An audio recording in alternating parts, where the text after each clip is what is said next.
Pregnant girl who died while in police custody at Bamba police station in Kilifi County.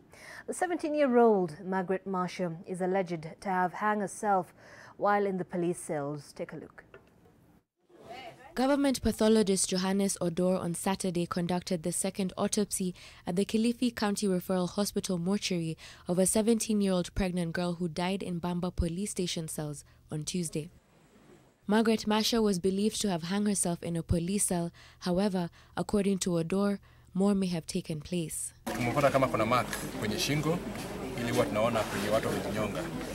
However, kulikuwa na majeraha mengine kwenye mikono na miguu zile zilikuwa difficult to explain zimetoka wapi. Investigations are still ongoing to determine what exactly happened to Margaret. Samples from the body have been taken to a government chemist for further investigation as to whether she may have been defiled before her death.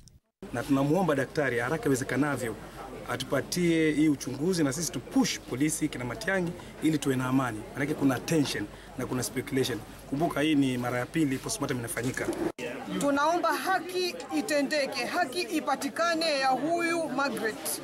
Tunaomba tu haki itendeke. Majibu ya postmortem yakitoka yawe ya haki na ukweli. Na wale wote walioshikwa jana usiku wakapelekwa Kijipwa police station pia nao waende wakatolewe kwa sababu waliandamana maandamano ya amani kwa sababu ya uchungu wa yule msichana aliyekufa. The family of the minor has however refuted the suicide claims, pointing accusing fingers at police officers who were on duty. Anita Nkonge, NTV.